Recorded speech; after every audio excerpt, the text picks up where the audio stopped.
এই জাদুবিদ্যা সত্য।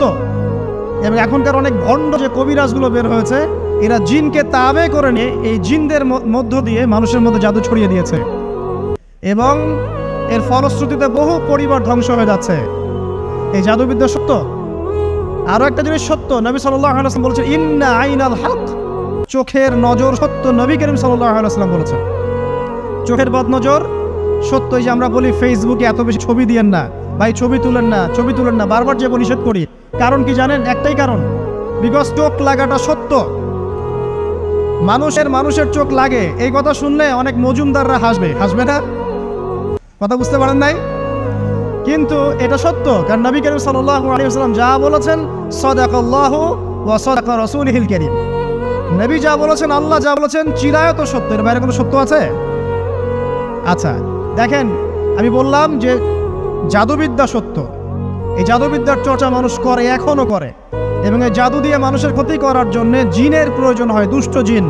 এই জিনগুলোকে মানুষ তাবে করে মানুষের ক্ষতি করার চেষ্টা করে। দেখবেন এখন গ্রামে গঞ্জে শহরে সব জায়গায় ছড়িয়ে পড়েছে না? দেখবেন, খুব সতর্ক থাকবেন। আমি পরে সলিউশন বলছি আপনাদেরকে। আরেকটা বলেছি, নবী সাল্লাল্লাহু আলাইহি ওয়াসাল্লাম বলেছেন চোখের বদনজর এমন সত্য যে একটা উটকে এই রান্নার ডেকচির মধ্যে ঢুকাই ফেলতে পারে। একটা উট খুব সুন্দর, ভালো, আপনি দেখছেন মাশাআল্লাহ বলেন নাই, নজর লেগেছে, উটটা মারা গেছে, দেন তারপর তাকে জবাই করে খেয়ে ফেলতে হয়েছে। একজন সাহাবী গোসল করছিলেন, গোসল, এটা হাদিস সহিহ, এই আলেম ওলামা যারা আছেন তারা জানেন যে এই হাদিস সহিহ। একজন সাহাবী গোসল করছেন, তার গায়ের চামড়াটা খুব সুন্দর ছিল, একদম স্কিনটা অনেক সুন্দর, থাকে না এমন কিছু মানুষ? আচ্ছা, এখন আরেকজন সাহাবী এই গোসল দেখছেন দূর থেকে, দেখে বলছেন যে কি চমৎকার তার শরীরের রংটা, যেন কুমারী নারীর মতো, অনেকটা এমন একটা কথা তিনি বলেছিলেন। সাথে সাথে এই সাহাবী অজ্ঞান হয়ে পড়ে গেছে। কোন সাহাবী? যিনি গোসল করছিলেন।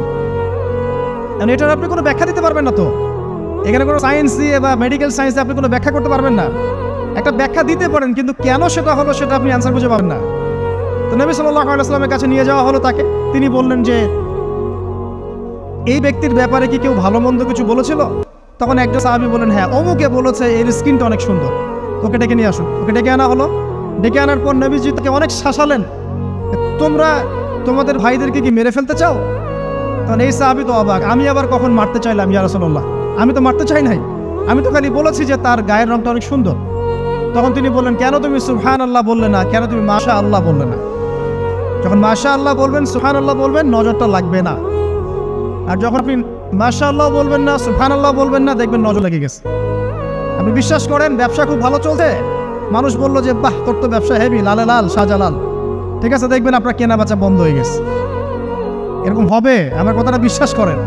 এটা কিন্তু সায়েন্স প্রমাণ করতে পারবে না, আল্লাহ এবং তার রাসূল বলেছেন, তার উপরে কোনো সত্য নেই। আছে সূরা কাহফ 29 নম্বর আয়াত পড়ে দেখেন, আল্লাহ পাক বলছেন ওয়াকুলিল হাক্কু মির রাব্বিকুম, সত্য সেটাই যা তোমার রবের পক্ষ থেকে আসে। ফামান শাআ ফালইউমিন, যার ইচ্ছা হয় বিশ্বাস করুক, ওয়ামান শাআ ফালইয়াকফুর, যার ইচ্ছা সে অস্বীকার করুক।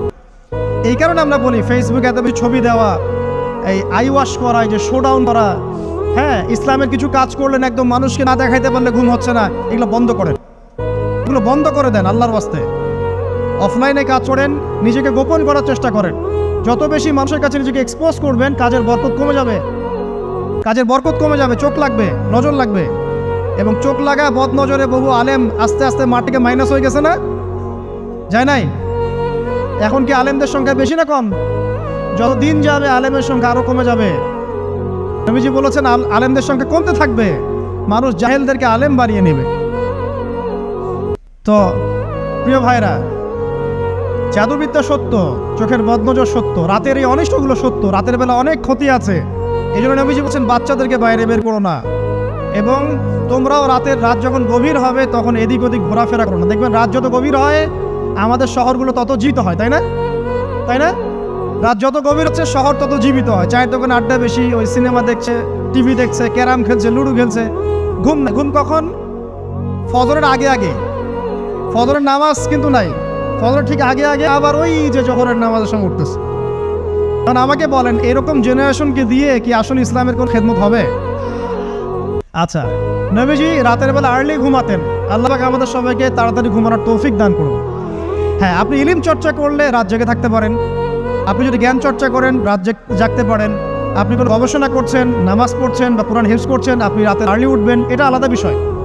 কমনভাবে আমাদের এই যে ফেসবুক, ইউটিউবিং ইত্যাদিতে লিপ্ত থাকে, সারা রাতটা কাটাই আড্ডাবাজি করে, এগুলো বন্ধ করতে হবে। এগুলো বন্ধ না করলে ফিজিক্যালি আমরা মানে সুস্বাস্থ্যের অধিকারী হতে পারবো না। সারা দিনটা আমাদের একটা কি বলবো অলসতার ভাবে যাবে এবং দিনের বেলা কাজগুলো ব্যাহত হবে। এতে করে আমাদের উম্মার এই পুরো বড় যে তরুণ প্রজন্ম আছে এদেরকে আপনি সম্পদে পরিণত করতে পারবেন না। তাই এই সিস্টেমটা চেঞ্জ করা দরকার। নবীজি রাতের বেলা এই সূরা বাকারার শেষ 3টা আয়াত তেলাওয়াত করতেন। আমরা করবো ইনশাআল্লাহ। ইনশাআল্লাহ। আরেকটা আমল বলে দেই, নবী করিম সাল্লাল্লাহু আলাইহি ওয়াসাল্লাম রাতের বেলা সূরা মুলক তেলাওয়াত করতেন। কোন সূরা এটা? কোন সূরা? তাবারাকাল্লাযী বিয়াদিহিল মুলক। কয়টা আয়াত আছে? 30টা আয়াত আছে। নবী বলেছেন সাল্লাল্লাহু আলাইহি ওয়াসাল্লাম এই সূরা আপনাকে কবরের আযাব থেকে বাঁচাবে ইনশাআল্লাহ। কবরের আযাব থেকে তো ভাই বাঁচা খুব সহজ নাকি? আমাদের মধ্যে এমন কেউ নাই, শোনেন, আমাদের মধ্যে এমন কেউ নাই আলেম জালেম মুফতি মুহাদ্দিস রাজনৈতিক নেতা পলিটিশিয়ান বিরোধী দল জাতি তারপরে যে সরকার দল যে আছে না কেন কবরের শাস্তি ফেস করবেন এমন একটা মানুষ নাই, কেউ নাই পৃথিবীতে। এই যে আপনি দেখেন ওই যে কি ইসরায়েলের প্রধানমন্ত্রী, ওই রাশিয়ার প্রধানমন্ত্রী, ওই চায়নার সভ্যতা, পশ্চিমা সভ্যতা, এমন কেউ নাই পৃথিবীতে এখন যাকে কবরের শাস্তি ভোগ করতে হবে না। আছে? সবচেয়ে লঘু শাস্তি মানে লঘু চাপ, এটা বলতে গেলে আসলে আমি ভাষা হারায় ফেলি। তারপরে বলছি আল্লাহ পাক আমাদের সবাইকে হেফাজত করুন, আমিন। একজন সাহাবীর নাম সাদ বিন মুয়াজ। কি নাম? নবী করিম সাল্লাল্লাহু আলাইহি ওয়াসাল্লামের সাথে একদম ডান হাত হয়ে যুদ্ধ করেছেন দীর্ঘদিন। বদর তিনি বীর সেনা, উহুদের বীর সেনা, ঠিক আছে। খন্দকের যুদ্ধেও বীর বিক্রমে যুদ্ধ করেছেন। তিনি আনসার সাহাবী, এক মদিনার নেতা সাহাবী। সব সাহাবী কিন্তু একরকম নন। কেউ ছিলেন নেতৃস্থানীয় সাহাবী, তিনি ছিলেন একজন নেতৃস্থানীয় সাহাবী, ঠিক আছে। সাদ বিন মুয়াজ নবী করিম সাল্লাল্লাহু আলাইহি ওয়াসাল্লাম এত ভালোবাসতেন তাকে, এত ভালোবাসতেন যে তাকে নিজের মনে করতেন যে সাদ বিন মুয়াজ আনসাররা আমার নিজের। চারটাখানি কথা। এই সাহাবীর খন্দকের যুদ্ধে এই যে হাতের এই দিকে সম্ভবত হাতের এই রগের মধ্যে একটা তীর এসে লাগে এখানে, এবং তীরটা তিনি বের করতে গিয়ে রক্তটা ছিঁড়ে যায়। এরপর ফিনকি দিয়ে রক্ত বের হওয়া শুরু হয়। চিকিৎসা করে করে রক্ত বন্ধ করা যায় নাই, এবং এই রক্তের প্রবাহিত রক্তেই আল্লাহর ইচ্ছায় তিনি শাহাদাত বরণ করেন, তিনি ইন্তেকাল করেন। নবী করিম সাল্লাল্লাহু আলাইহি ওয়াসাল্লাম প্রচণ্ড ব্যথিত হন, মানে মনটা তার খুব নরম হয়ে যায় সাদ বিন মুয়াজ রাদিয়াল্লাহু আনহুর জন্য। তো এই সাহাবীর যখন জানাজার নামাজ পড়ানো হচ্ছে, নবীজি বলছেন 70,000 ফেরেশতা তার নামাজে অংশ নিয়েছে। এই সাহাবীকে যখন কবরে শোয়ানো হয়েছে, নবী সাল্লাল্লাহু আলাইহি ওয়াসাল্লাম পরে জানিয়েছেন কবরের যে মৃদু চাপ, সাদ বিন মুয়াজ রাদিয়াল্লাহু আনহুর কবরেও সেই মৃদু চাপ দেওয়া হয়েছে। আমি কি বুঝাতে পারলাম ভাই? আমাদের কোনো দাম আছে এখনকার পলিটিশিয়ানদের কোনো দাম আছে? এখনকার সমাজ নেতার কোনো দাম আছে? এখনকার সুদখোরদের কোনো দাম আছে? এই ঘুষখোর দুর্নীতিবাজদের কোনো দাম আছে? আমরা যারা কাঠমোল্লা হয়ে আছি আমাদের কোনো দাম আছে? সাদ বিন মুয়াজ রাদিয়াল্লাহু আনহু যদি কবরের শাস্তি তাকে না ছাড়ে, প্রশ্নোত্তর পর্ব তাকে না ছাড়ে, আমরা পার পাবো? নবী করিম সাল্লাল্লাহু আলাইহি ওয়াসাল্লাম বলেন সূরা মুলক তেলাওয়াত করো রাতের বেলা, ইনশাআল্লাহ সূরা মুলকের তেলাওয়াত কবরের আযাব থেকে আমাকে বাঁচাবে। আর আমাদের তো ভাই কবরে সবাই সাথে যাবে না, গার্লফ্রেন্ড যাবে না, বাপ মা ভাই বোন সবাই যাবে না। একজন ব্যক্তি সুদ খাচ্ছে, জিজ্ঞাসা করে দেখেন কেন খায়, বলবে তার সন্তানের জন্য খায়, তার বউয়ের জন্য খায়, তার মা বাবাকে দেখতে হবে তাই খায়, তাই না? একজন ব্যক্তি ঘুষ খায়, বলবে আমার পরিবারের জন্য খাই। একজন দুর্নীতি করছে, পুকুর চুরি করছে, বলবে দুর্নীতি করছে আমার পরিবারের জন্য খাই, পরিবার ভালো থাকবে। সবার একই এক্সকিউজ যে পরিবার যেন ভালো থাকে, আমার সন্তানরা যেন ভালো থাকে, আগামী প্রজন্মের জন্য কিছু রেখে যেতে পারি, তাই না? এরকম একটা মানুষও কি আপনার সাথে কবরে যাবে? আর এই বোকা মানুষ কেন বোঝে না যে আপনার কবরে আপনাকেই যেতে হবে? তাহলে আপনি কি কারণে অন্যের কারণে নিজের পরকাল নষ্ট করছেন? অন্যের সুখের জন্য আপনি আপনার পরকাল নষ্ট করছেন। সুদ খাচ্ছেন, দিব্যি মায়ের সাথে জেনা করছেন। আপনাদের এলাকায় নাকি সুদের সমস্যা অনেক বেশি। একটা হাদিস বলে দেই, আমি ওদেরকে আক্রমণ করতে আসি নাই, আমি শুধু তাদেরকে 3টা হাদিস শুনতে এসেছি। 1 নম্বর হাদিস শোনেন। আল্লাহর নবী মুহাম্মদ সাল্লাল্লাহু আলাইহি ওয়াসাল্লাম বলেছেন সুদের পাপের 73টা শাখা আছে। কয়টা? কোনো হাদিসে 70টাও আছে, কোনো হাদিসে 73টা আছে। বলছেন যে সবচেয়ে নিচের শাখাটা হচ্ছে, সুদের পাপের সবচেয়ে নিচের শাখা হচ্ছে যে যেন কোনো ব্যক্তি তার মাকে রেপ করলো, তার মাকে ধর্ষণ করলো। 1 দিরহাম যে ব্যক্তি সুদ খায়, সহিহ বুখারীতে আরেকটা হাদিস এসেছে, সে যেন 36টা মেয়েকে ধর্ষণ করলো।